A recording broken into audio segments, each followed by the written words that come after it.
आपका पर्सनली कौन सा गेम है? पहले मैं साई में था, बेंगलोर साई में, तो जूडो खेलता था। उसमें काफ़ी मेडल्स थे स्टेट में और गोल्ड मेडल भी थे। नेशनल में भी सब जूनियर में मेडल था। फिर मुझे बॉक्सिंग की तरफ भी बहुत ज़्यादा इंटरेस्ट था क्योंकि वो एक कॉम्पिटिटिव माइंडसेट बन गया था। क्या एवरेज स्टूडेंट भी एक टॉपर बन सकता है सर? बिल्कुल बन सकता है और ये मैं सबसे पहले आपको दिखाता हूँ मोनू।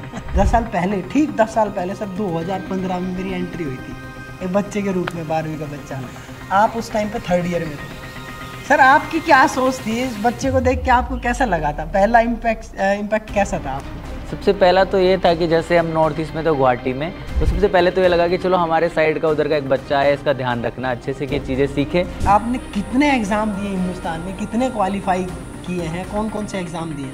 CDS एग्ज़ाम्स भी थे, FCAT के भी एग्ज़ाम्स थे, फिर ये स्कूल लेवल के जो फिजिकल एजुकेशन में होते हैं ये सब एग्ज़ाम्स भी थे। जितने भी रिटन एग्ज़ाम्स दिए आज तक मुझे कोई याद नहीं आ रहा है कि मैंने किसी एग्ज़ाम में फेल किया होगा। बहुत बार JRF क्वालिफाई किया सर? कितने JRF हैं आपके पास? मैंने 8 बार क्वालिफाई किया। नमस्कार दोस्तों, आज का दिन मेरे लिए बहुत ख़ास है। ख़ास इसलिए नहीं है कि कोई बड़ी शख्सियत मेरे साथ में खड़ी है, ख़ास इसलिए है क्योंकि पर्सनली 10 साल से मैं इनसे कनेक्टेड हूँ।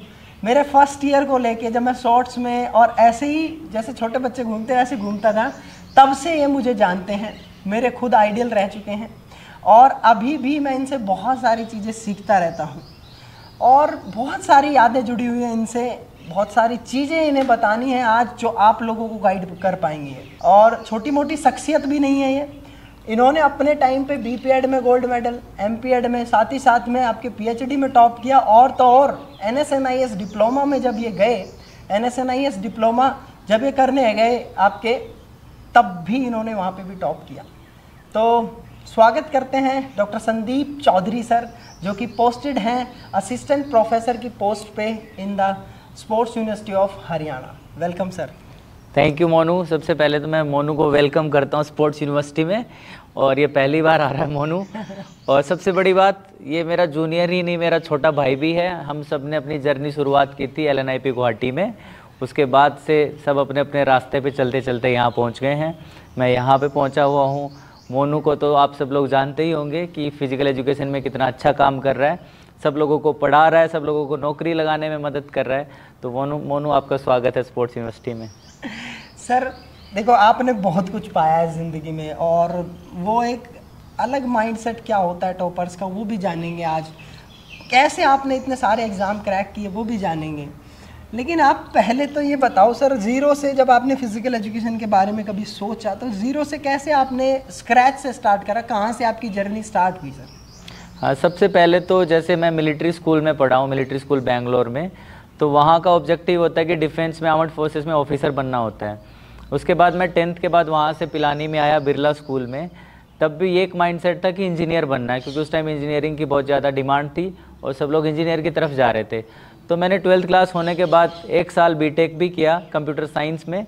फिर उसके बाद मैंने देखा कि कहीं ना कहीं मेरा जो इंटरेस्ट था, मेरी जो लगन थी, मेरा जो ज़्यादा मन है, वो दिन भर खेलने में ही रहता था। इंजीनियरिंग में जाने के बावजूद भी मैं वहाँ खेलते ही रहता था। तो उसके बाद क्या हुआ, वहाँ पे जैसे सब लोगों को गाइड करते हैं, मेरे भी एक हेड ऑफ़ द डिपार्टमेंट थे फिजिकल एजुकेशन के, उनका नाम राजेश चौरान है। उन्होंने LNIP के बारे में बताया। तो हुआ क्या, उस टाइम फुटबॉल खेलते हुए मेरे पैर में फ्रैक्चर हो गया, पैर भी टूट गया और एंट्रेंस आने वाला था 10-15 दिन के बाद ही LNIP का। तो उसके बाद ये हुआ, 1 साल तो इंजीनियरिंग के चक्कर में पहले से ही इन्वेस्ट हो गया था। फिर अगर इसके चक्कर में मैं एंट्रेंस नहीं देता तो 1 साल और ख़राब होता। तो उस टूटे हुए पैर में ही फिर मैंने एंट्रेंस दिया और फिर सारे एग्ज़ाम्स क्वालिफाई किए, फिर LNIP में आ गया। वाह भाई वाह, ज़बरदस्त। तो सर आपका पर्सनली कौन सा गेम है बस, और कौन सा गेम को आप ज़्यादा पसंद करते हैं? बिल्कुल, जैसे पहले मैं साई में था, बेंगलोर साई में, तो जूडो खेलता था। 4-5 साल मैंने जूडो खेला। उसमें काफ़ी मेडल्स थे स्टेट में और गोल्ड मेडल भी थे। नेशनल में भी सब जूनियर में मेडल था। उसके बाद फिर मुझे बॉक्सिंग की तरफ भी बहुत ज़्यादा इंटरेस्ट था क्योंकि वो एक कॉम्पिटिटिव माइंडसेट बन गया था। तो उसके बाद मैं बॉक्सिंग में स्विच किया, मैंने मिलिट्री स्कूल में, फिर बॉक्सिंग खेलना शुरू किया। फिर बॉक्सिंग में स्टेट में मेडल्स आए। फिर यूनिवर्सिटी गेम्स में भी बहुत कॉन्जिक्यूटिवली बार पार्टिसिपेट किया, वहाँ पे भी अच्छा परफॉर्म किया। तो इस तरीके से ये क्रम चलता रहा। साथ ही साथ फुटबॉल में भी नेशनल खेला, एथलेटिक्स में भी नेशनल खेला, वहाँ पे भी यूनिवर्सिटी को भी रिप्रेजेंट किया, LNIP ग्वालियर को। तो इस तरीके से जहाँ पे भी अपॉर्चुनिटी मिलती थी तो वहाँ पे अपने आप को एक्सप्लोर किया, काफ़ी सारे गेम्स में पार्टिसिपेट किया। और सर एक टॉपर्स माइंडसेट की बात होती है, तो क्या सर टॉपर कोई ऐसा होता है कि जो डायरेक्टली मतलब पैदा ही टॉपर होता है या मेहनत से भी टॉपर, क्या एवरेज स्टूडेंट भी एक टॉपर बन सकता है सर? बिल्कुल बन सकता है। और ये मैं सबसे पहले आपको दिखाता हूँ मोनू। जब ये मेरा जूनियर था यूनिवर्सिटी में बीपीएड में, वहाँ LNIP ग्वालियर में, तो मोनू को सब लोग ऐसे ही आंकते थे, मतलब बिलो एवरेज आंकते थे। फिर इसके बाद क्योंकि उसको कम्युनिकेशन में प्रॉब्लम हो सकती है, तो हो सकता है आपको एक लैंग्वेज बोलने में प्रॉब्लम हो सकती है। अगर आप इंग्लिश अच्छा नहीं बोलो तो इसका ये मतलब नहीं कि आप पढ़ाई में कमज़ोर हो। फिर इसने अपने आप को प्रूफ किया, कंसिस्टेंटली चढ़ते गया, सीढ़ियाँ चढ़ते गया, और आज प्राउडली मैं सबको ये बोलता हूँ कि आज वो दिन आ गया कि ये मोनू सबको पढ़ा रहा है और इसके पढ़ाने की वजह से लोग नौकरी पा रहे हैं। तो ऐसा बिल्कुल भी नहीं है कि आप टॉपर पैदा ही होते हैं। अगर आप कंसिस्टेंटली अपने काम को करते जाते हो और अगर चीज़ों के कॉन्सेप्ट समझते हो, देखो 2 तरीके की लर्निंग होती है, एक होती है रोट लर्निंग, एक होती है कॉन्सेप्चुअल लर्निंग। तो अगर बच्चा कॉन्सेप्चुअल लर्निंग करता है, कॉन्सेप्ट्स को सीख रहा है कि ये चीज़ हो कैसे रही है, इसका मैकेनिज्म क्या है, तो फिर वो चीज़ वो भूलता नहीं है। तो इसी तरीके से फिर जितने भी एग्जाम्स आएंगे वो क्वालिफाई कर सकते हो अगर आप कॉन्सेप्ट्स पे ध्यान दे रहे हो तो बेटर है। मुझसे ज़्यादा तो अब आप इस लाइन में हो तो लोगों को समझा पाओगे। सर मैंने एक आपसे थ्योरेटिकल आंसर मांगा था, आपने एक प्रैक्टिकल आंसर दे दिया, तो उसके लिए तो मैं आभारी हूँ सदाई। अच्छा, एक जब आपने बात करी दी तो मैं भी एक जानना चाहता हूँ, कैमरे के सामने आज मौका मिला 10 साल बाद इस चीज़ को पूछने का। 10 साल पहले, ठीक 10 साल पहले सर 2015 में मेरी एंट्री हुई थी एक बच्चे के रूप में, 12वीं का बच्चा। आप उस टाइम पे 3rd ईयर में थे सर, आपकी क्या सोच थी इस बच्चे को देख के? आपको कैसा लगा था? पहला इम्पैक्ट कैसा था आपको? सबसे पहला तो ये था कि जैसे हम नॉर्थ ईस्ट में तो गुवाहाटी में, तो मोनू को देख के ये लगा कि उस टाइम ये होता था वहाँ पे कि कितने लोग नॉर्थ इंडिया से हैं, कितने लोग हमारे स्टेट के हैं और कितने लोग वहाँ के हैं। तो सबसे पहले तो ये लगा कि चलो हमारे साइड का उधर का एक बच्चा है, इसका ध्यान रखना अच्छे से कि चीज़ें सीखे।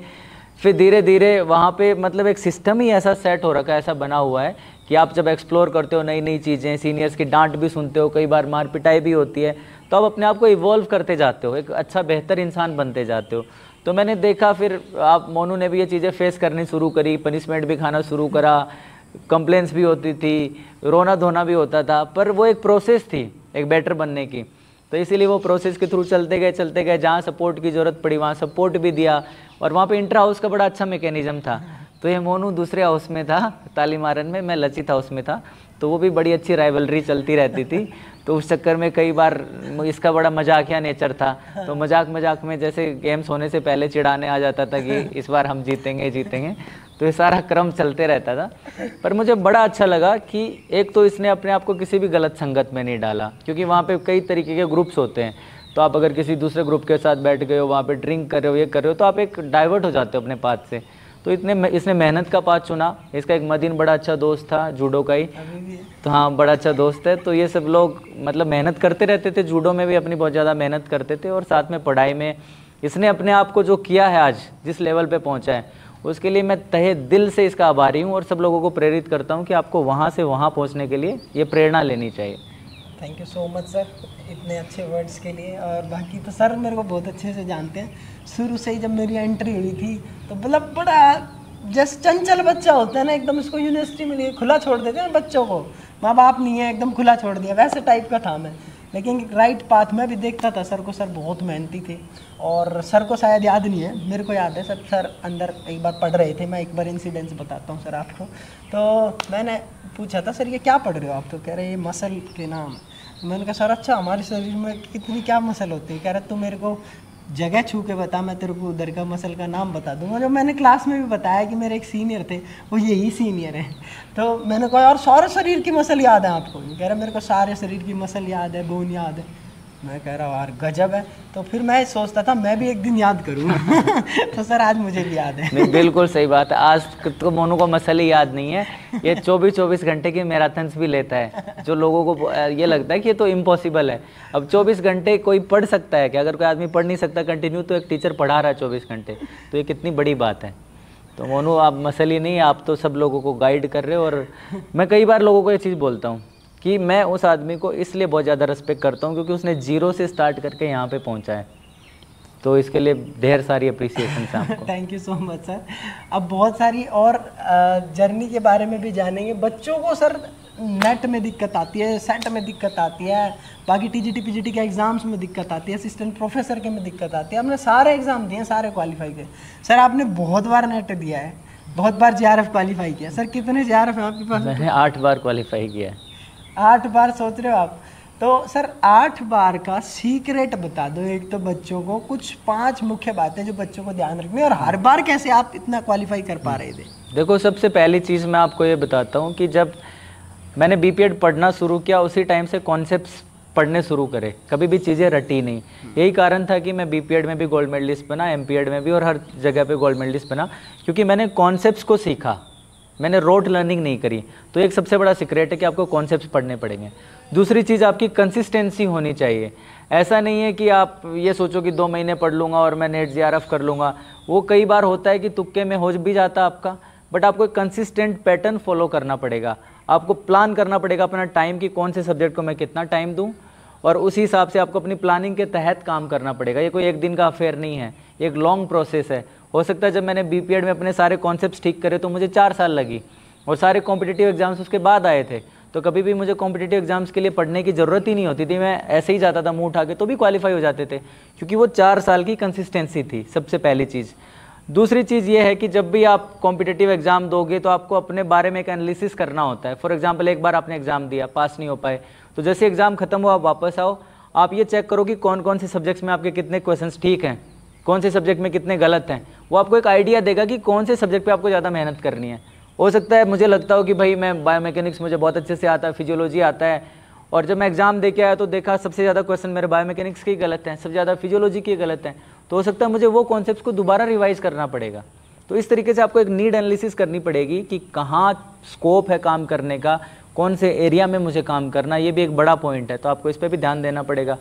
और तीसरी चीज़, ये भी मैटर करता है कि आप गाइडेंस कहाँ से ले रहे हो, क्योंकि आजकल दुनिया भर की दुकानें खुली हुई हैं, तो आपको कौन क्या सिखा रहा है, कौन क्या नहीं सिखा रहा है, कौन कौन से पैटर्न को फॉलो कर रहा है।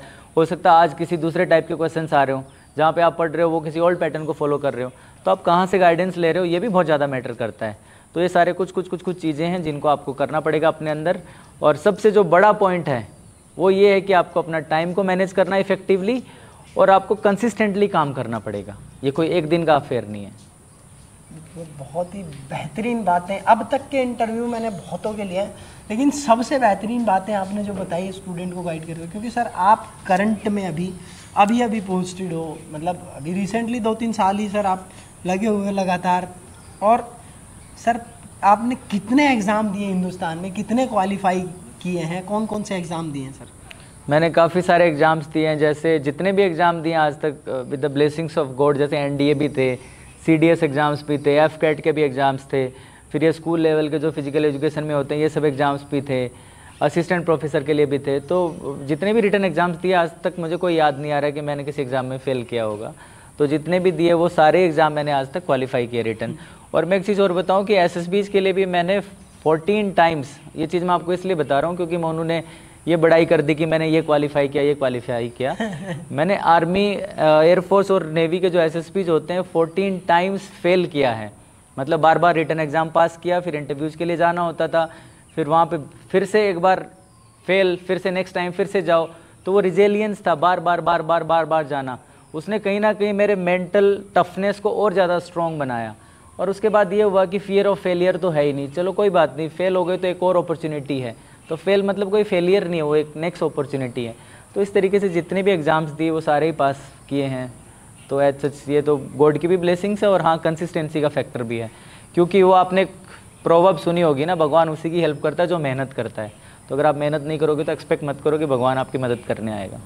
तो मैं एक पढ़ भी रहा था, ऐसे इंटरनेट पे दिखा भी रहा था सर, फेल का मतलब कुछ ऐसे फर्स्ट अटेम्प्ट इन लर्निंग। हाँ, बिल्कुल। आप कितना मानते हो इस बात में? ये बिल्कुल सही चीज़ है। अगर आप ट्राई नहीं करोगे तो आप फेल नहीं होगे। जैसे कई बार ऑफिस की भी मैं आपको बातें बताता हूँ, क्योंकि मैं असिस्टेंट प्रोफेसर हूँ स्पोर्ट्स यूनिवर्सिटी में।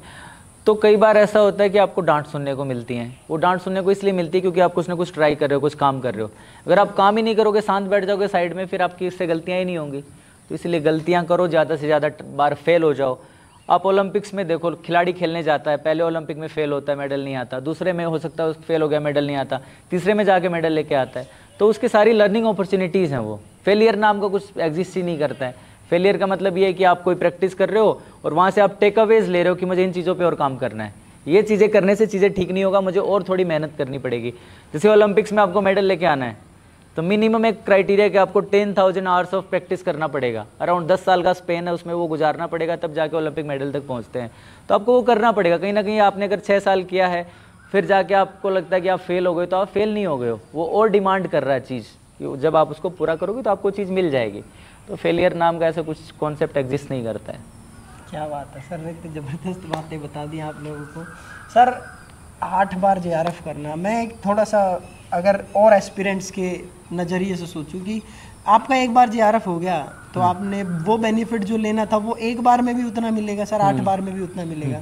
ये चीज़ मैंने बहुत लोगों के मुंह से सुनी है मतलब आपको सामने से कोई नहीं कहता होगा, लेकिन हमसे कहते हैं कि 8 बार क्यों किया, उन 7 बच्चों का आपने नुकसान कर दिया, उन लोगों का भी हो सकता है। बिल्कुल सही बात है। तो ये मैं काफ़ी लोगों को बता भी चुका हूँ, एक बार फिर से बताता हूँ कि जब पहली बार मेरा JRF हुआ था तो मैं मास्टर्स फर्स्ट ईयर में था प्रीवियस में, तो फर्स्ट अटेम्प्ट ही था वो, फर्स्ट अटेम्प्ट देते ही उसमें JRF हो गया। तो मुझे कुछ सीनियर्स ने बोला कि नहीं ये तो 1 साल के लिए वैलिड होता है, ये तो आपका काम नहीं आएगा, क्योंकि उन्होंने जैसे भी उनकी जो भी फीलिंग्स थी उन्होंने बोला। फिर मैंने बोला कोई बात नहीं, फिर मैंने नेक्स्ट अटेम्प्ट दिया, फिर दोबारा हो गया, उसी फर्स्ट 1 साल में 2 अटेम्प्ट्स आते थे। फिर ऐसे करके मैंने ये प्लान किया कि मैं मास्टर्स के बाद डिप्लोमा करूँगा, पहले PhD ज्वाइन नहीं करूँगा। तो इसीलिए ये रूल होता था कि जब भी आप JRF करोगे within 2 years you are suppose to join PhD। अगर आप PhD नहीं ज्वाइन करोगे तो फिर आप अवेल नहीं कर सकते फेलोशिप को। तो इसलिए फिर मेरा 1 साल का वो गैप आ रहा था डिप्लोमा का बीच में, तो फिर मुझे दोबारा अटेम्प्ट्स देने पड़े। फिर वहाँ गया पटियाला, फिर दोबारा अटेम्प्ट्स दिए। तो इस तरीके से वो मल्टीपल अटेम्प्ट्स होते होते 8 अटेम्प्ट हो गए, फिर भी 6 हो गए सर, फिर 8 कैसे हुए? फिर उसके बाद 2 अटेम्प्ट्स और थे। तो जब मैं PhD बीच में कोरोना का भी स्पेन आ रहा था, तो उसके टाइम भी जो अटेम्प्ट्स आए फिर वो भी दे दिए। हालांकि 7 अटेम्प्ट तो ऐसे लॉजिकल थे, फिर 8वां अटेम्प्ट में वहाँ आ गया, तो भी फॉर्म भरा हुआ था तो मैं ऐसे ही दे के आ गया। तो आप ये बोल सकते हो कि 7 लॉजिकल अटेम्प्ट्स थे, 8वां ऐसे ही चलो मस्ती में दे दिया। चलो तो 8वें के लिए तो अब क्या ही करें दे दिया। लेकिन आप लोग नहीं हो तो फिर आपकी जगह कोई तो आएगा ही डेफिनेटली, तो वही चीज़ है। और इस पे मैं एक चीज़ और कहना चाहता हूँ, क्योंकि जैसे मैं कोई भी एग्ज़ाम देता हूँ तो मैं एक ही अप्रोच फॉलो करता हूँ।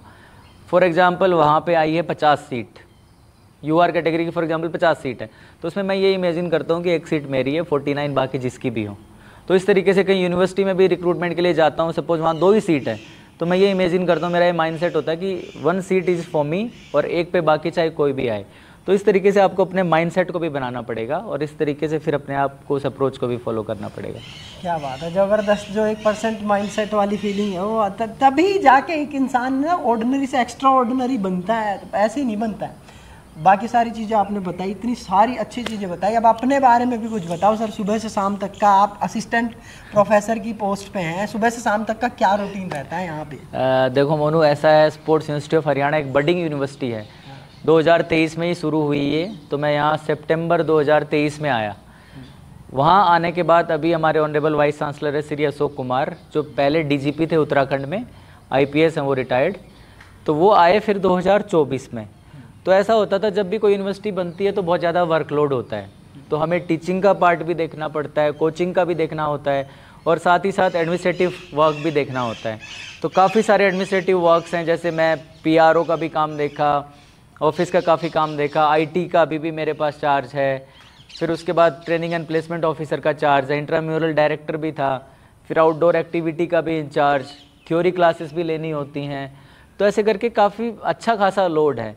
पर वो लोड जब भी उस एक्टिविटी में हो ना जो आपके इंटरेस्ट की हो। फॉर एग्जांपल मुझे बॉक्सिंग कोचिंग कराना अच्छा लगता है, तो अगर मुझे 6 घंटे भी रोज़ कोचिंग कराना पड़ता है, इसके बाद टीचिंग भी कराना है, एडमिन वर्क भी है, तो वो मुझे लोड नहीं लगता, क्योंकि वो मेरे इंटरेस्ट की चीज़ है। जैसे कभी लोग बोलते हैं ना कि आप ऐसा प्रोफेशन बनाओ जो आपकी हॉबी हो, जो आपका इंटरेस्ट हो, तो ये बॉक्सिंग मेरा इंटरेस्ट है और यही मेरा प्रोफेशन है, तो ये मुझे लोड नहीं लगता। इंस्टेड ऑफ 6 आवर्स अगर मैं 18 घंटे भी करूँ, 20 घंटे भी, 24 घंटे भी, तो मुझे लोड लगता ही नहीं है। तो यही चीज़ है। और दिनचर्या ये होती है यहाँ पे कैंपस में कि आपको सुबह 6 से 8 बजे क्लासेस होती है, प्रैक्टिकल क्लासेस, और कुछ लोगों की 9 बजे तक एक्सटेंड होती हैं, फिर 10 बजे से 1 बजे तक आपकी थियरी क्लासेस होती हैं। फिर जो PG डिप्लोमा स्टूडेंट्स हैं उनकी एक और एक्स्ट्रा होता है 3 to 4, and thereafter we have a break for 30 minutes. फिर 4:30 से 6:30 शाम को दोबारा उनकी कोचिंग क्लासेस होती है, जिसमें वो कोचिंग के गुर सीखते हैं कि कैसे एक अच्छा कोच बनना है। आपको पता है कि जहाँ हम खड़े हैं ये सोनीपत की धरती है और सबसे ज़्यादा ओलंपिक रेसलिंग मेडलिस्ट यहीं से पैदा हुए हैं, सोनीपत डिस्ट्रिक्ट से, आप गूगल करके देखना। और ये जो एरिया ये डोमिनेंट है कुश्ती, कबड्डी, बॉक्सिंग, एथलेटिक्स, आप नीरज चोपड़ा के बारे में आप सबने सुना होगा, वो यहीं से आप कुछ दूर जाओगे, आधे घंटे आगे जाओगे तो वहीं पे उनका गांव है। तो ये पूरा टैलेंट से भरा हुआ एरिया है और स्पोर्ट्स यूनिवर्सिटी उस टैलेंट को और अपॉर्चुनिटी देने का काम करिए, दिन रात उनको अच्छे कोचेस प्रोवाइड करे, इसलिए हमने कोचिंग डिप्लोमा शुरू करे। स्पोर्ट्स साइंस की सपोर्ट में कहीं ना कहीं इंडिया पीछे था, और जैसे बाहर के देश हैं उनको स्पोर्ट्स साइंस का बड़ा अच्छा नॉलेज है, एसएनसी के अच्छे एक्सपर्ट्स होते हैं उनके पास, न्यूट्रिशन के बहुत अच्छे एक्सपर्ट्स होते हैं, हर एक चीज़ के एक्सपर्ट है उनके पास, साइकोलॉजिस्ट होता है टीम के साथ, सारी चीज़ें। अब हमारे एथलीट्स को कैंप में जाते हैं तब तो वो चीज़ें मिल जाती हैं फैसिलिटीज़, पर ग्रास रूट लेवल पे आप देखो, अकेडमीज़ में आप जाके देखो, नहीं मिलते वहाँ पे। सिर्फ एक कोच होता है, वो 100 लोगों को ट्रेनिंग करा रहा होता है। कोच और जो आप हमारे ट्रेनीज, उनका रेशियो ही जस्टिफाइड नहीं है। आप एक अच्छा कोच 10 लोगों को तो अच्छी ट्रेनिंग दे सकता है, पर वो 100 लोगों को कैसे सिखाएगा? उसके पास तो मॉर्निंग में 2-3 घंटे का टाइम है, कैसे वो 100 को मैनेज करे? तो इसलिए हम ज़्यादा से ज़्यादा अच्छे क्वालिटी कोचेस प्रोवाइड करने के लिए तत्पर हैं। और साथ ही साथ स्पोर्ट्स साइंस के भी हमने बहुत सारे डिप्लोमा प्रोग्राम शुरू करे हैं, जैसे PG diploma in strength and conditioning, PG diploma in sports psychology, PG diploma in sports nutrition, फिर साथ में अभी हमने एक और नया कोर्स किया मास मीडिया एंड जर्नलिज्म, जिससे लोग बता भी सके, बोल भी सके कैमरे के सामने। अब जैसे एक बार एक मेरे कलीग हैं वही बता रहे थे कि रेसलिंग की कमेंट्री करानी थी, रेसलिंग का प्रो रेसलिंग लीग जो चल रही थी आपको पता है, तो उसमें कमेंटेटर चाहिए था। तो कहीं ना कहीं हमने क्रिकेट से एक कमेंटेटर लिया जो रेसलिंग की कमेंट्री कर रहा था। तो इसी आइडिया से क्यों ना हम रेसलिंग के लोगों को ही कमेंटेटर बनाएं जो ज़्यादा अच्छे से रूल्स जानते हैं, ज़्यादा अच्छे से उस मूवमेंट को एक्सप्लेन कर पाएंगे। तो इसीलिए हमने मास मीडिया जर्नलिज्म का भी कोर्स को इस बार शुरू कर दिया है। तो ऑनरेबल वाइस चांसलर के सारे थॉट प्रोसेस है, उनकी थिंकिंग है कि वो इस यूनिवर्सिटी को बहुत हाई स्पीड से आगे की तरफ बढ़ा रहे हैं। और इतना बड़ा क्वांटम ग्रोथ है जो मैंने इंडिया में नहीं, पूरे देश प्रदेश में कहीं पे भी नहीं देखा, विदेश में भी। जैसे यहाँ पे शुरू में मोनू टोटल हमारे बच्चे थे 60, बीपीएस में थे 45 और 15 बच्चे थे डिप्लोमा में बॉक्सिंग में। फिर उसके बाद नेक्स्ट ईयर जैसे ही सर आए यहाँ पे वाइस चांसलर बने, हमारी स्ट्रेंथ पहुँच गई 450-500। और इस बार हमारा टारगेट है कि हम इंडिया में, हमें हालांकि 2 ही साल हुए एग्जिस्ट करते हुए, पर पूरे इंडिया में जितनी भी यूनिवर्सिटीज़ हैं उनमें दूसरे या तीसरे नंबर पे आ जाएंगे स्ट्रेंथ के मामले में कि सबसे ज़्यादा बच्चे कहाँ पढ़ते हैं। तो यहाँ से ऊपर सिर्फ एक LNIP ग्वालियर रह जाएगा और उसके बाद एक शायद तमिलनाडु जो यूनिवर्सिटी है वो हमसे ऊपर रहेगी स्ट्रेंथ के मामले में, क्योंकि हमारी स्ट्रेंथ हो जाएगी 600-700। अभी भी आवेदन आ चुके हैं ऑलरेडी 800 के अराउंड, और हमें बच्चे लेने हैं 350-400। तो इससे आप पॉपुलैरिटी देख सकते हो स्पोर्ट्स यूनिवर्सिटी की, और कंसिस्टेंटली सब लोग कितना अच्छा काम कर रहे हैं। और मैं एक पॉइंट और हाईलाइट करना चाहता हूँ, ये पहली बार मैं कैमरे के सामने बोल रहा हूँ कि हमारी असिस्टेंट प्रोफेसर्स की भी भर्ती भी हुई यूनिवर्सिटी में। तो इस भर्ती में जैसे पहले सब लोग ये बोलते थे कि अगर आपको असिस्टेंट प्रोफेसर लगना है तो उसके लिए पैसे लेते हैं लोग, और उसके लिए आपको जुगाड़ की ज़रूरत होती है, सारी चीज़ों की ज़रूरत होती है। अभी मेरे सारे के सारे कलीग्स हैं, जब उन सब भर्ती होकर जब आए वो लोग यूनिवर्सिटी में, तो हमारे वाइस चांसलर ने सबसे पहला सवाल एक ही पूछा उनसे कि किसी ने तुमसे कोई पैसे तो नहीं ले लिए? हो सकता है बीच में क्या पता किसी ने झूठ मूठ का बोल दिया मैं तेरा करा दूंगा और ऐसा कुछ। तो पहला सवाल ये था कि किसी ने कोई अनफेयर चीज़ तो नहीं करी आपके साथ। तो इस माइंडसेट का अगर आदमी बैठा होता है तो आपको भी काम करके मज़ा आता है, और उसी तरीके से आप इस कैंपस को देख सकते हो, इस यूनिवर्सिटी को देख सकते हो कि कितने अच्छे से ग्रो कर रही है। तो मैं तहे दिल से उनका धन्यवाद करता हूँ। और हमारे सारे स्टाफ जो भी पॉजिटिव माइंडसेट के, सब ये बोलते हैं कि किसी ने फरिश्ता भेजा है यूनिवर्सिटी में, तो ये बड़े अच्छे से चल रहा है। तो बहुत शानदार सर। देखो एक टीम वर्क की तरह, और एक गुड लीडर जब उस चीज़ को लीड करता है तो वो एक अलग ही बूम क्रिएट करती है। और डेफिनेटली आज मैं जब ये इंटरव्यू क्रिएट कर रहा हूँ यहाँ पर, थोड़ा सा एक छोटा सा बातचीत है एक नॉर्मल सर के साथ, आज से ठीक 4 से 5 साल बाद मुझे नहीं लगता इसमें एंट्री के लिए भी सर, मुझे लगता है फॉर्म भर के अंदर आना पड़ेगा, गाड़ी की एंट्री करवानी है।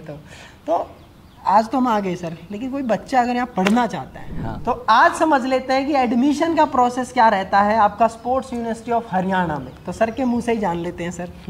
यहाँ पे एडमिशन का एक सिंपल सा रूट है कि हमारा ऑनलाइन एक पोर्टल है वेबसाइट पे, वहाँ पे जाके आपको फॉर्म अप्लाई करना होता है। और जैसे आप फॉर्म अप्लाई करोगे, जैसे इस बार की हमारी लास्ट डेट है 15 जुलाई तक आपको फॉर्म भरना है। कुछ बच्चों की रिक्वेस्ट पे उसको और आगे एक्सटेंड किया हुआ है 31 जुलाई तक विद लेट फीस। तो 250 rupees per day late fees है, उसके साथ 31 तारीख तक आप फॉर्म भर सकते हो।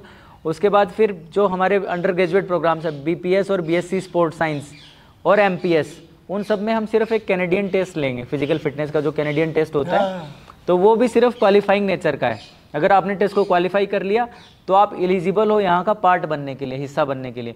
उसके बाद हम मेरिट डिसाइड करते हैं, और मेरिट डिसाइड करते हैं कि आपके 12th के परसेंटेज कितने हैं, प्लस आपका स्पोर्ट्स का जो भी पार्टिसिपेशन, जो भी अचीवमेंट है, उसके भी नंबर हमने बनाए हुए हैं। तो सपोज 80% आए 12वीं में और स्पोर्ट्स में उसके 10 नंबर हो गए, तो टोटल उसके आगे 90 नंबर, उस 90 के हिसाब से हम मेरिट बनाते हैं।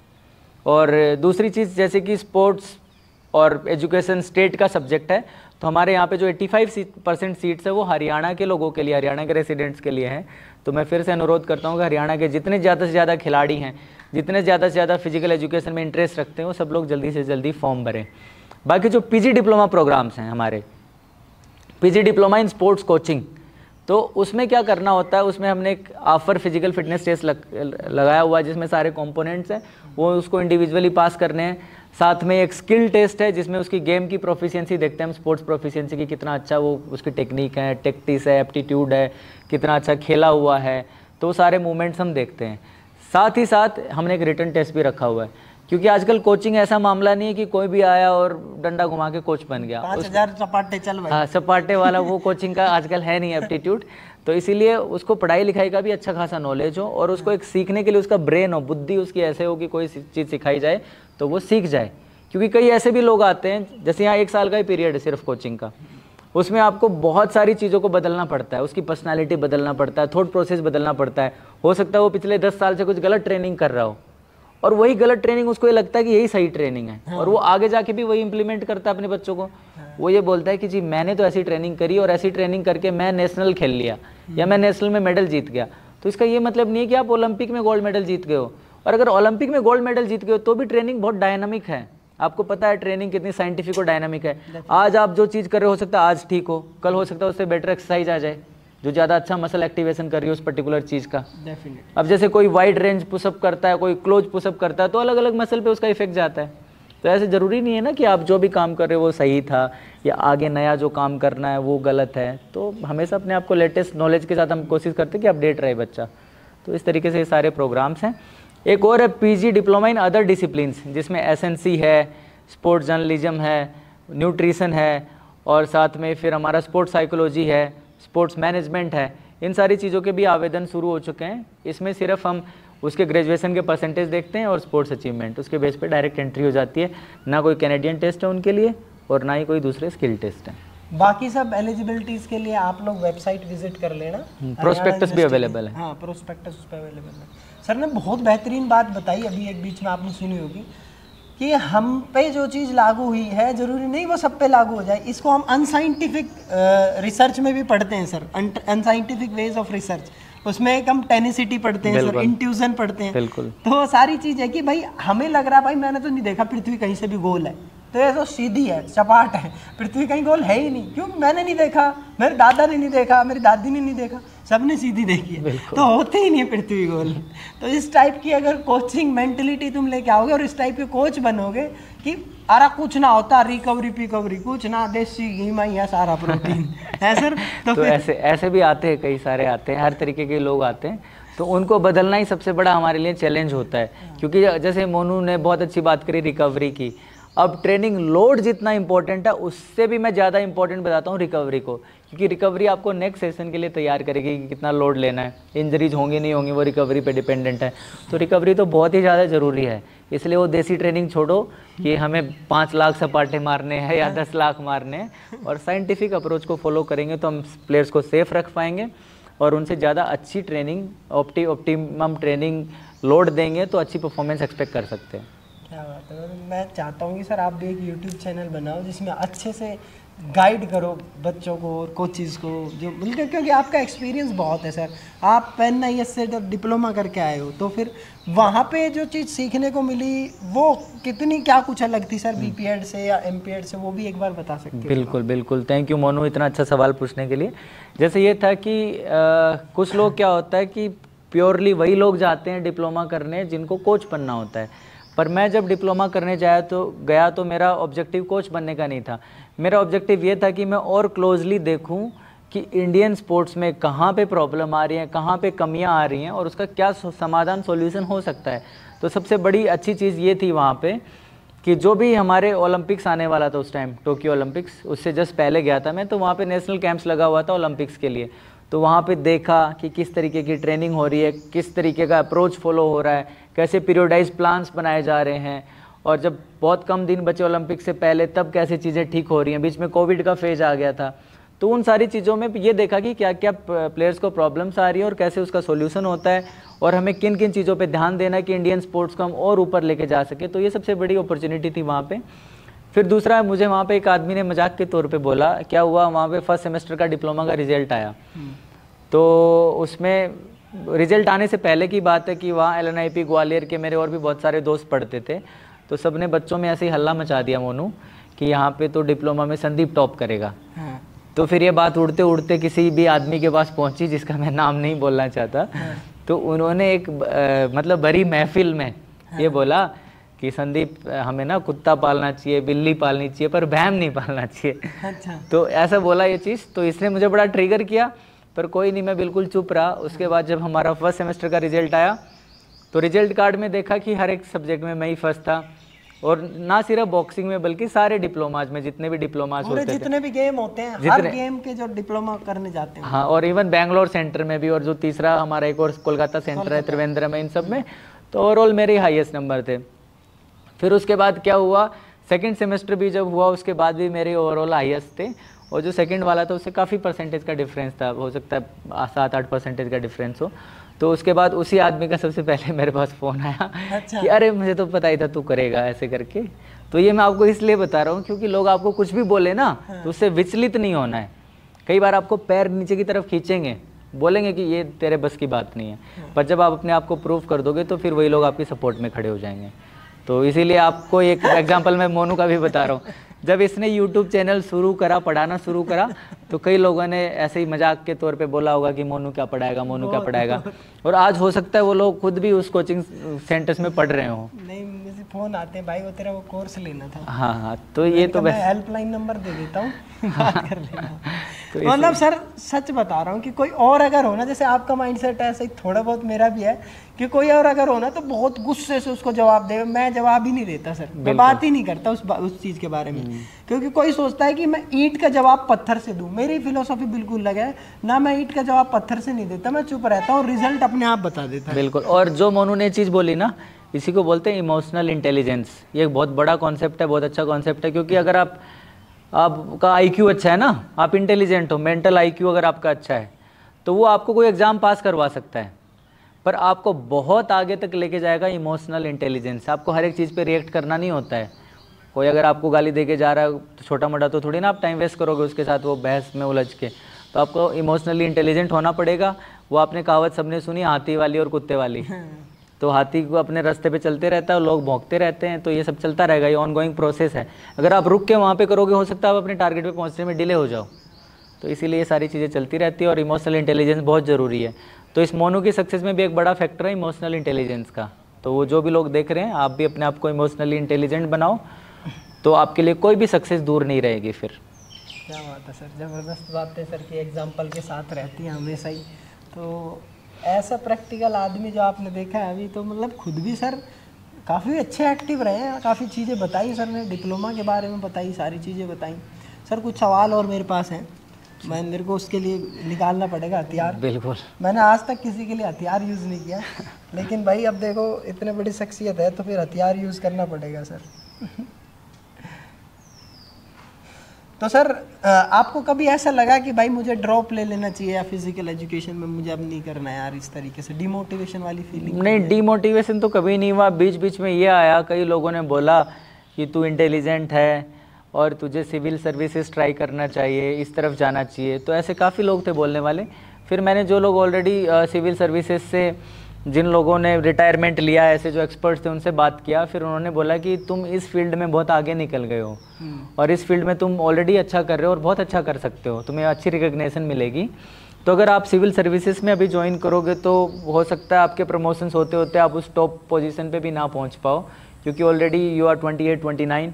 तो अगर अभी क्वालिफाई करते हो 30-31 तक, तो उस लेवल तक वहाँ नहीं पहुँच पाओगे। जैसे फॉर एग्जांपल मैंने IPS ज्वाइन किया, तो हो सकता है आप DGP नहीं बन पाओगे, हो सकता है आप इस लेवल तक नहीं पहुँच पाओगे। तो फिर मैंने अपने दिमाग को दोबारा से उसको सेंट्रलाइज़ किया और फिर यही देखा कि इसी फील्ड में कॉन्ट्रीब्यूट करना है, और इस फील्ड में भी इतना कंट्रीब्यूट करना है कि जब मैं 10-15 साल काम कर लूँ इस फील्ड में, तो लोग कहें कि हाँ ये कुछ ना कुछ सिग्निफिकेंटली करके गया है, टाइम पास करके नहीं गया। क्योंकि हमारे इस फील्ड की ना वैल्यू पहले इतनी ज़्यादा नहीं थी, हो सकता है पास्ट में, आई डोंट नो कि कैसा हुआ कैसा नहीं हुआ, तो लोग बहुत लाइटली लेते थे। स्कूल्स में भी आप देखोगे फिजिकल एजुकेशन टीचर को कुछ समझते ही नहीं है, कोच को तो कई लोग तो पीटीआई बोल देते हैं। लिटरली सर ये चीज़ एक वो है, लोग बाग चाहे इसको डिफेंड करते रहे, नहीं सर हमारी इमेज ही है। मैं सच बता रहा हूँ, फिजिकल एजुकेशन टीचर की इमेज स्कूल में मतलब कुछ भी काम अगर है तो वो सिर्फ फिजिकल एजुकेशन वाला करेगा, बाहर भरकम उठाना किसी भी तरीके से वो करेगा, इससे ज़्यादा नहीं है सर। कई बार तो मैंने देखा, मेरे एक दोस्त ही थे, दोस्त का सीनियर थे, उनको किसी स्कूल में ये बोला गया कि जाके घंटी पे जाके आ जाओ, तो वो जाके रिजाइन करके आ गए। अब भाई फिजिकल एजुकेशन टीचर का काम थोड़ी है वहाँ घंटी पे जाना। तो इसीलिए अब आप न्यू स्पोर्ट्स पॉलिसी भी देखोगे, एनएसपी, न्यू स्पोर्ट्स पॉलिसी में स्पोर्ट्स को मैंडेटरी बना दिया गया है, स्कूल्स में भी मैंडेटरी बना दिया गया है, यूनिवर्सिटीज़ में भी मैंडेटरी बना दिया गया है। और सबसे बड़ा एक और मोदी जी ने मुहिम चलाई है कि हमें मास को स्पोर्ट्स के साथ जोड़ना है, कम्युनिटी फिटनेस को स्पोर्ट्स के साथ जोड़ना है, जिससे कि हमारा देश जब फिट रहेगा तो ही हम ज़्यादा मेडल्स लेके आ पाएंगे, और ऑफिस में भी अच्छे से काम कर पाएंगे। तो ऑफिस के लिए भी एक चीज़ आपको बता दूं मैं कि उन्होंने फिटनेस इंडेक्स शुरू करवा दिया है कि ऑफिस में भी फिटनेस इंडेक्स के नंबर होंगे एम्प्लॉय के, कि ये कितना फिट है, कितना इसने वर्कआउट किया। तो ये सारी चीज़ें भी धीरे धीरे सारे ऑफिस में भी लागू हो जाएंगी, तो हमारे देश को एक फिट देश बनाएगा।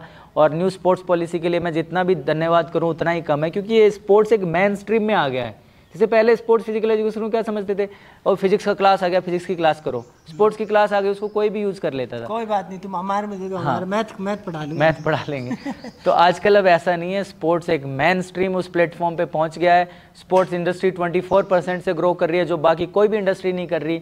एम्प्लॉयमेंट की इतनी भरमार है कि जो भी बच्चा अच्छे से पढ़ लिया वो बिना नौकरी के रह ही नहीं सकता, चाहे वो आप मैनेजमेंट के क्षेत्र में देख लो, चाहे कोचिंग के क्षेत्र, टीचिंग का क्षेत्र, एडमिनिस्ट्रेशन, जर्नलिज्म, कहीं पे भी देख लो आप, दुनिया भर की अपॉर्चुनिटीज़ हैं स्पोर्ट्स में। तो पहले लोग सोचते थे स्पोर्ट्स में बच्चे को भेजें या नहीं भेजें, तो मैं जिस स्टेट में खड़ा हूँ यहाँ पे अब प्रायोरिटी पे हो गया है स्पोर्ट्स। सब लोग पढ़ाई के लिए भी अपने बच्चों को स्पोर्ट्स में भेज रहे हैं, क्योंकि उनको पता है क्या इंपॉर्टेंस है यहाँ की। तो इसीलिए मैं भी आप लोगों को यही संदेश फैलाना चाहता हूँ कि अगर आप स्पोर्ट्स की फील्ड में आओगे, फिट रहोगे, अच्छी जॉब मिलेगी, अच्छी लाइफ आप स्पेंड कर पाओगे, अच्छी पर्सनालिटी को ग्रो कर पाओगे और एक कॉन्फिडेंट रहोगे। आप किसी भी स्पोर्ट्समैन एथलीट को देख लिया करो, हमेशा कॉन्फिडेंट रहते हैं, अच्छे उनका पोस्चर होता है, बॉडी पोस्चर, कभी भी उनके शोल्डर्स ऐसे झुके हुए नहीं रहेंगे, आपको डिप्रेशन टाइप का उनमें माहौल नहीं मिलेगा, क्योंकि वो सुबह शाम जब एक्सरसाइज करते हैं वहाँ से डोपामाइंस रिलीज होते हैं, हैप्पी हार्मोन्स रिलीज होते हैं, और वो आपको एक अच्छी लाइफ देंगे, एक हेल्दी लाइफ। क्या बात है, ज़बरदस्त बात बताई सर। देखो हर कोई ना मतलब अपनी सराउंडिंग की बात करता रहता है कि मेरे स्कूल का मैं ये करा दूँ, मेरे कॉलेज का ये करा दूँ, यूनिवर्सिटी का। जाहिर सी बात है भाई, संस्थान की पूजा होती है, जिस संस्थान में हम काम कर रहे होते हैं उसकी हमें पूजा करनी चाहिए, उतनी रिस्पेक्ट देनी चाहिए जितने हम मंदिर, मस्जिद, गुरुद्वारे या जिसको भी हम पूजते हैं उनको देते हैं। उससे बड़ी बात कोई नहीं हो सकती। लेकिन अभी आपने बात करी देश की, यूएस और इंडिया से हम मतलब यूएस से जब हम compete करने की बात करते हैं तो हमें फिजिकली और मेंटली दोनों तरीके से फिट होना पड़ेगा।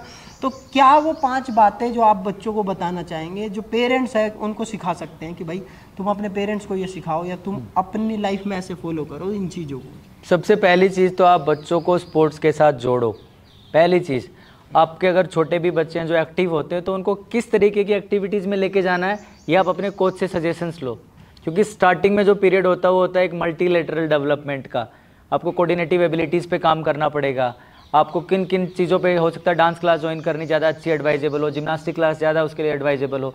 तो आप देखो कि उन बच्चों को किस एक्टिविटी में भेजना और उस साइंटिफिक प्रोसीजर को फॉलो करो, जिसको LTAD बोलते हैं, long term athlete development plan. तो आपको कौन सी एज में उसको कोऑर्डिनेटिव एबिलिटी डेवलप करनी है, फिर कब टेक्निक सिखानी है, यूजुअली 9 से 12 साल का पीरियड है जिसमें टेक्निक सिखानी है, फिर उसके बाद टेक्टिकल विंडो आएगी किसमें टेक्टिक सिखानी है, कंडीशनल एबिलिटीज़ पे कब काम करना है, कंपटीशन का एक्सपोजर्स कब उसको देना शुरू करना है, और सारे फैक्टर्स को कब इंटीग्रेट करके आप उससे हाई परफॉर्मेंस एक्सपेक्ट करोगे। तो यूजुअली 20-22 ये भी गेम पे डिपेंड करता है। कुछ गेम है अर्ली स्पेशलाइजेशन के, जैसे जिम्नास्टिक्स है, स्केटिंग है, उसमें हम हाई परफॉर्मेंस जल्दी एक्सपेक्ट कर सकते हैं।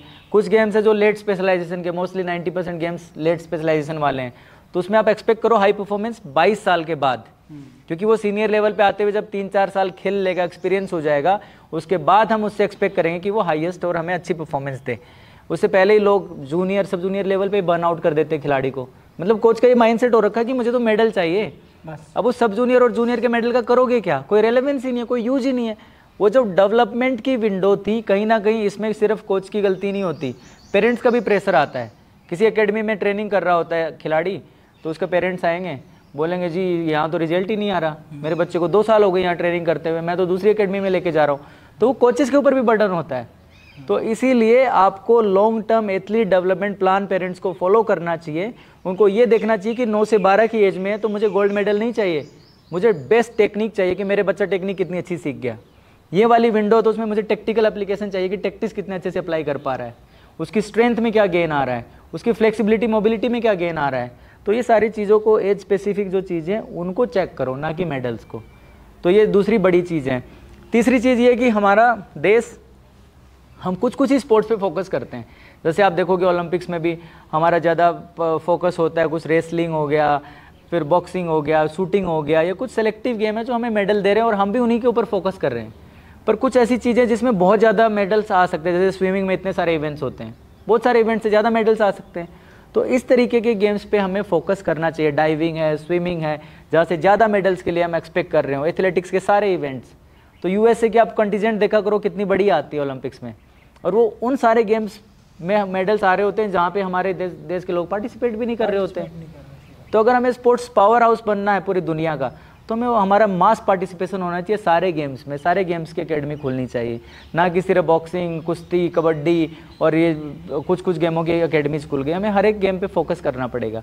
तो ये चीज़ भी हमें सीखनी पड़ेगी। और तीसरी चौथी चीज़ ये भी है कि पेरेंट्स को स्पोर्ट्स को लेके एक प्रोफेशनलिज्म अप्रोच को फॉलो करना पड़ेगा। स्पोर्ट्स कोई लेजर और रिक्रिएशन की एक्टिविटी मत समझो उसको। रिक्रिएशन है ये उनके लिए जो ओल्ड एज के लोग हैं, वो उसको रिक्रिएशन के लिए भी यूज़ करें, अपनी वेलनेस के लिए भी यूज़ कर सकते हैं। पर अगर आप प्रोफेशनली आ गए हो स्पोर्ट्स में, तो एक प्रोफेशनल अप्रोच आपको फॉलो करना पड़ेगा। अपने बेटे बेटी जो भी, उनको सपोर्ट करना पड़ेगा। वो टूर्नामेंट्स हारेंगे, हारने के बाद ये नहीं कि आप उसको ड्रॉप आउट करवा दोगे स्पोर्ट्स से। आपको कंसिस्टेंटली उनके साथ लगा रहना पड़ेगा, तब जाके वो अचीव करेगा जो चीज़ वो डिजर्व करता है। और किस गेम में डालना है ये भी आपको पता है मोनू सर, एक साइंटिफिक प्रोसेस है। तो पेरेंट्स को उस पर भी ध्यान देना चाहिए। अपनी मन मर्जी से नहीं भेजना कि मैंने इसको बॉक्सिंग में भेज दिया, मैंने उसको जूडो में भेज दिया, मेरा बेटा बास्केटबॉल खेल लेगा। तो उसके पीछे जो भी बैकग्राउंड है, मैकेनिक्स है, उसको हमें फॉलो करके उसको सही एक्टिविटी में भेजना चाहिए। क्योंकि देखो, अगर एक गधे और घोड़े की दौड़ होगी, उस गधे को कितनी भी आप साइंटिफिक ट्रेनिंग करा लो, वो घोड़े से नहीं जीत पाएगा। पर अगर बोझ ढोने की ट्रेनिंग हुई तो वो घोड़ा उससे नहीं जीत पाएगा। तो हमें आइडेंटिफाई करना पड़ेगा ना किसको किस में भेजना है। अगर आइडेंटिफाई नहीं कर पाएंगे तो फिर फ़ायदा क्या है। तो इसीलिए ये कुछ चीज़ें हैं जो बाहर के देश फॉलो करते हैं, हमें उन चीज़ों पे और ज़्यादा काम करना है। हमें स्पोर्ट्स को और ज़्यादा इम्पोर्टेंट बनाना है कि हर कोई स्पोर्ट्स में ज़्यादा प्रोफेशन क्रिएट करने पड़ेंगे, तो लोगों को जॉब की सिक्योरिटी हो। स्पोर्ट्स में आ गए तो ये नहीं कि फेल हो गया तो ईंट भट्टे पे काम करेगा, उसके लिए एक जॉब की सिक्योरिटी हो कि भाई स्पोर्ट्स में आएगा तो बर्बाद नहीं हो सकता, उसके लिए कुछ ना कुछ बचा हुआ, कुछ ना कुछ होगा उसके लिए, उसके ऊपर ध्यान दिया जाएगा। तो ये गवर्नमेंट भी हमारी काम कर रही है इस डायरेक्शन में, और ये बहुत अच्छा एक स्टेप है, बहुत अच्छा अप्रोच है।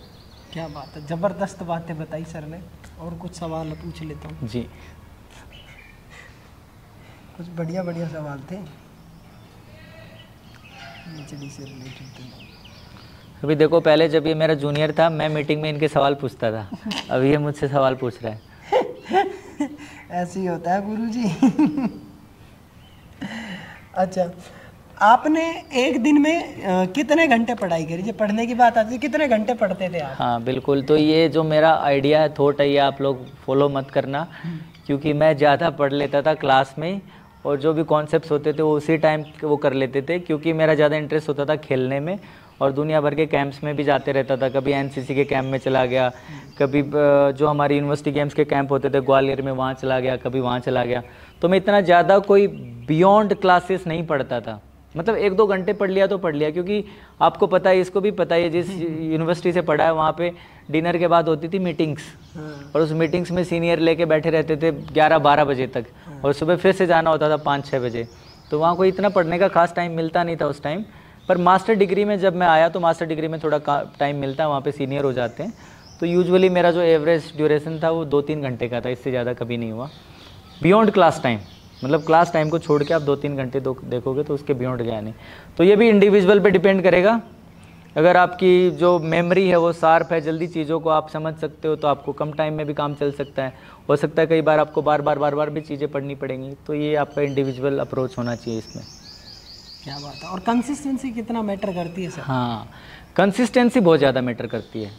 वो आप किसी भी चीज़ में देख लेना, कंसिस्टेंसी सोशल मीडिया में ही देख लो आप, अगर कंसिस्टेंटली पोस्ट करोगे तो ग्रो हो जाओगे। स्पोर्ट्स में भी सेम है, अगर आप ट्रेनिंग कंसिस्टेंटली करोगे तो आगे जाओगे। पढ़ाई में भी सेम चीज़ है। तो कंसिस्टेंसी इज़ द की। जो लोग बोलते हैं ना कंसिस्टेंसी इज़ द की, वही है, सक्सेस की चाबी कंसिस्टेंसी है। तो इसीलिए हमें कंसिस्टेंट तो रहना ही पड़ेगा। कोई ऑफ डेज नहीं होते इसमें। तो ऐसा नहीं है कि आज एक हफ्ते में जा रहा हूँ मनाली, फिर उसके बाद आगे पढ़ाई कर लूँगा, 1 महीने चला गया शादी और गाँव में घूमने, फिर पढ़ाई कर लूँगा, तो ऐसा नहीं चलेगा। Consistency must be there.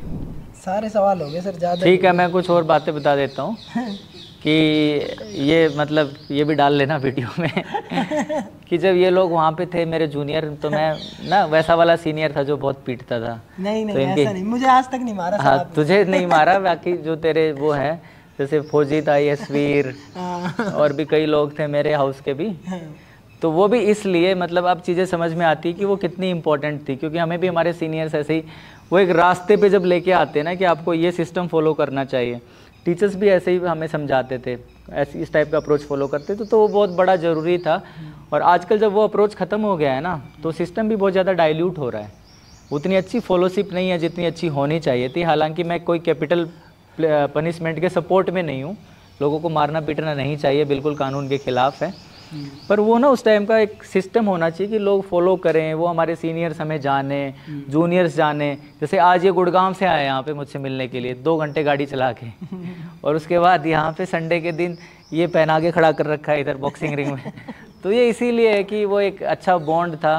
तो इस टाइप का बॉन्ड होना चाहिए स्पोर्ट्स में, इस कम्युनिटी में, कि लोग एक साथ जुड़ें सारे के सारे। ये चीज़ मैं भी कहना चाहूँगा, जब सर ने कह दी, बहुत बच्चे मेरे को कहते हैं कि सर यहाँ तो ऐसे ऐसे पनिशमेंट मिलती है या यूँ मिलती है वो मिलती है।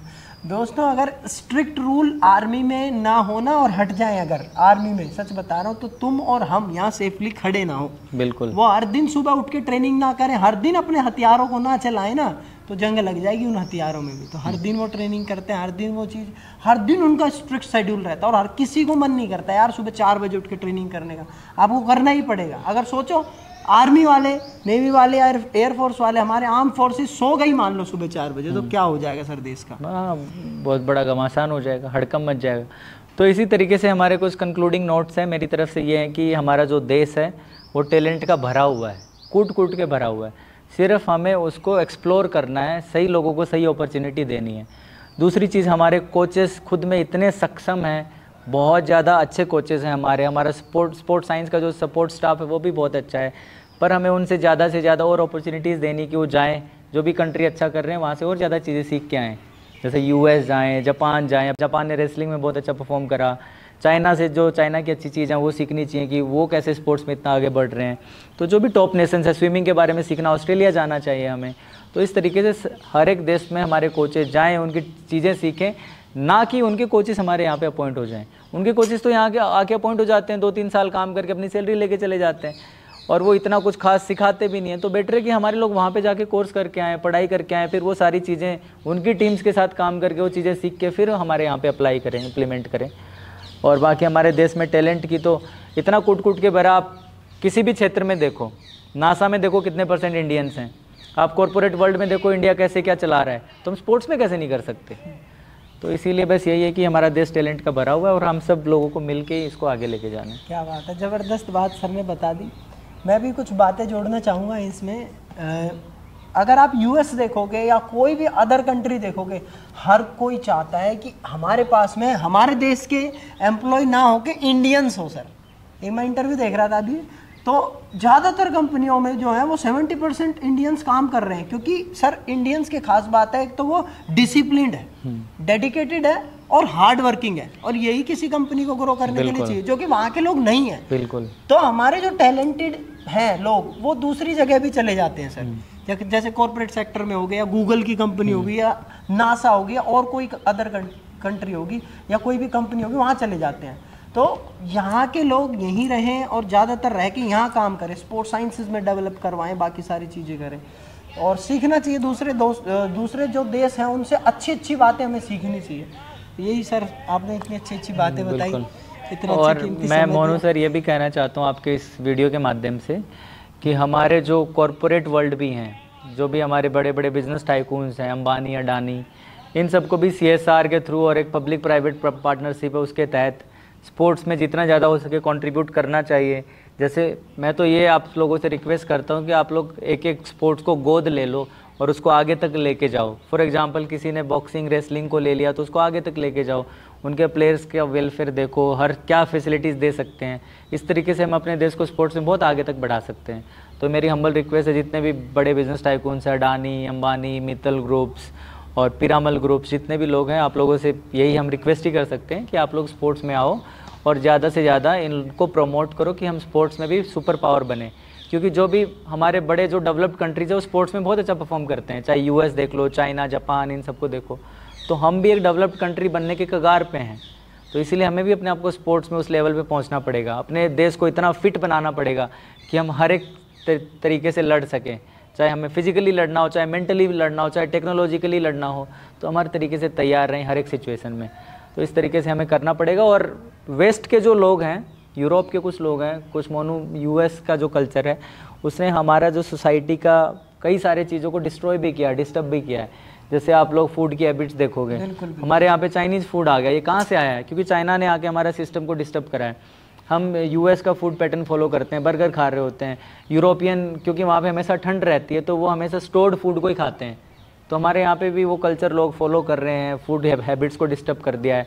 तो उन सारी चीज़ों को नहीं करना चाहिए। और हमारी जो भी पुरानी आदतें खाने की, कि हमें सबको 6 बजे खा के सो जाते थे। पुराने ज़माने में आपने देखा होगा, लोग लाइट नहीं होती थी तो चिमनी अपनी बुझा के और जब तक सूरज नहीं छिपता था उससे पहले ही खा के सो जाते थे। तो ऐसी चीज़ों को हमें अडेप्ट करना चाहिए। और यही सब लोग जो हेल्दी फिट रहते हैं, एडवाइस भी आपको यही देंगे, जो भी आप फिटनेस कोच देखोगे, गुरुज देखोगे, कि हमें डिनर जल्दी कर लेना चाहिए, लाइट करना चाहिए। अरे ये तो हमारे कल्चर का पार्ट है, इसको डिस्टर्ब किसने किया? वेस्ट नहीं तो डिस्टर्ब किया है। तो उन सारी चीज़ों को हमें अप्लाई करना चाहिए और हमारा देश बहुत अच्छा सुदृढ़ है और आगे भी बन जाएगा और स्ट्रॉन्ग। भाई सबसे मेन चीज़ यही है कि कुछ भी करो, कहीं भी रहो, कोई भी गेम खेलो, कोई भी स्पोर्ट्स खेलो, किसी भी यूनिवर्सिटी, कॉलेज, स्कूल में रहो, बस ये देश बचा रहना चाहिए, देश तगड़े तरीके से ग्रोथ करना चाहिए। यही किया है। सो उसके साथ साथ में बहुत बहुत धन्यवाद सर आपका, आपने इतना कीमती समय दिया, पसीने में हमारे लिए खड़े रहे आप इतनी गर्मी में, और अपना बिजी शेड्यूल निकाल के इतना अच्छा बच्चों को गाइड किया। अब मतलब 1-1.5 घंटे में हम क्या ही बातें कर पाएंगे। 10 साल की जर्नी थी, बहुत मेहनत करी आपने और बहुत सारे एग्ज़ाम निकाले।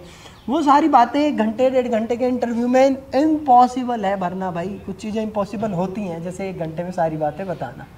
तो मैं चाहूँगा सर, आपको इनवाइट करता हूँ हमारे अड्डा में, और आप आओ गुड़गांव में, हम बैठ के खूब ढेरों लंबी बातें करें, एक पॉडकास्ट शूट करें बढ़िया तरीके से पूरा, जिसमें बच्चों के भी हम क्वेश्चंस लेंगे। जैसे कि जो बच्चे अब कमेंट करेंगे वीडियो में, तो वो कमेंट्स मैं सर से पूछूंगा आपके माध्यम से, या फिर आपको मैं रिप्लाई भी करूंगा उस चीज़ की। तो बहुत अच्छा समय दिया सर आपने। ऐसे ऐसे फिजिकल एजुकेशनिस्ट के पास मैं जाता रहता हूँ, लेकिन ये मेरा बहुत ही एक अलग अनुभव था, बहुत अच्छा एक्सपीरियंस जो कि मैं कभी नहीं भूल सकता sir. Thank you so much. Thank you Monu. और ये फॉर्मेलिटी की ज़रूरत नहीं है, ये मेरा भाई है छोटा, तो इसीलिए ये चलो फॉर्मेलिटीज़ उसमें चलती रहती हैं, और ये इसके लिए हमेशा हम लोग सब खड़े हैं हर चीज़ में। और अभी मोनू ने ना 2 बहुत अच्छी किताब भी लिखी हैं, उसके बारे में भी मैं आपको बताना चाहता हूँ। जो भी बुक है आप लोग रेफ़र कर लेना इस वीडियो के माध्यम से। उसमें ना पॉइंट वाइज सारी चीज़ें लिखी हुई हैं कि आप लास्ट मिनट पे भी रिवाइज़ कर सकते हो उन सारी चीज़ों को। तो बहुत अच्छी बुक्स हैं, आप सब लोग उसको पढ़ो। जैसे यही बुक है, एक है इसमें बूस्टर डोज है फिजिकल एजुकेशन का। हाँ, इसमें 2300 MCQ है, 2300 MCQ, जितने फिजिकल एजुकेशन के MCQ हैं सारे कवर हो जाते हैं। फिर एक ये टॉपर्स गाइड है, टॉपर्स गाइड, तो ये मैं आपको दिखा रहा हूँ। ये मैंने खुद ये बुक अभी पढ़ी है, और मोनू ने हमें प्रॉमिस किया कि हमारी यूनिवर्सिटी की लाइब्रेरी में भी एक सेट इसका रखेगा। तो ये बहुत अच्छी किताब है, इसमें सारी चीज़ें आपको पॉइंट वाइज मिलेंगी। आपको 2 बुक रखूँगा सर, ये 2 बुक और ये 2 बुक। हाँ बिल्कुल, थैंक यू। तो स्पोर्ट्स यूनिवर्सिटी इसके लिए मोनू का हमेशा आभारी रहेगा। और इसमें इन्होंने क्या करा है कि जितना भी पहले राम कहानी पढ़नी पड़ती है ना इंपॉर्टेंट पॉइंट्स के लिए, तो वो नहीं पढ़नी, सीधे सीधे पॉइंट्स लिखे हुए हैं इसमें हर एक चीज़ के। तो इसलिए मैं आपको एडवाइस करता हूँ कि आप ये वाली किताब पढ़ो, और ये आपको बहुत हेल्प करेगी। और एक और चीज़ सर, जो ये टॉपर्स गाइड है सर, इसमें जो देखो मैन पावर जो लगी है, या फिर बाकी जो प्रिंटेबल कॉस्ट है जो भी लगी है इसमें, खाली वो चीज़ कंपनी 1 रुपया नहीं लगी। और जब भी आप ऑर्डर करोगे तो ये मतलब बहुत ही मिनिमम और एफर्ट, मिनिमम अमाउंट पे, बिल्कुल बिल्कुल बिल्कुल। और ये ना इसने टीचिंग अड्डा पे काफ़ी टाइम से पढ़ा रहा है, हर एक चीज़ का इसका एक्सपीरियंस है, 3.5 साल का एक्सपीरियंस है, और जो भी इम्पोर्टेंट पॉइंट्स हैं वो सारे इसमें लिखे हुए हैं। तो इसीलिए मैं आपको एडवाइस करता हूँ कि आप एक बार इसको पढ़ के देखना, आपको खुद मज़ा आएगा। और अच्छा लगे तो आप इसको ज़रूर खरीदो। ये बहुत अच्छी है, इसमें कोई इसका बेनिफिट नहीं हो रहा, कोई इसकी रॉयल्टी नहीं आ रही है, ऐसा कुछ मिनिमल जो प्रिंटेबल कॉस्ट है वही है इस पे लिखा हुआ है। Thank you so much sir, ये तो आप ही के लिए है। चलो ये इसने मुझे गिफ्ट कर दी। वो वाली दूसरी